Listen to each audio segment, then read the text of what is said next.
Marami ang nakakami sa aktor na si John Lloyd Cruz na hanggang ngayon ay hindi pa rin aktibo sa kanyang acting career.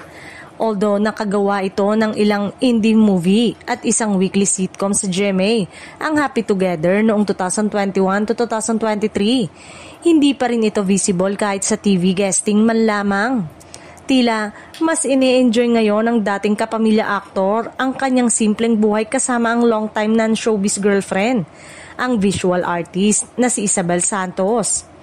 Tulad ng aktres at dating perennial screen partner na si Bea Alonzo. Isa rin si John Lloyd sa unang kumala sa management ng ABS-CBN nang ito'y mawala ng prangkisa noong May 5, 2020. At magmula noon ay hindi pa ito nakakagawa muli ng anumang proyekto either sa telebisyon o sa pelikula sa bakuran ng ABS-CBN kung saan siya nagsimula at nakilala na. May ilang beses ding napabalita na nakatakda umano silang gumawa ng serye o pelikula ni Bea pero hanggang ngayon ay hindi pa rin ito nagkakatotoo.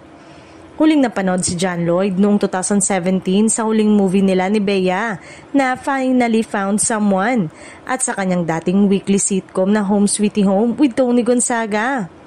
Kamakailan ay spotted ito kasama ang ilang kapamilya stars.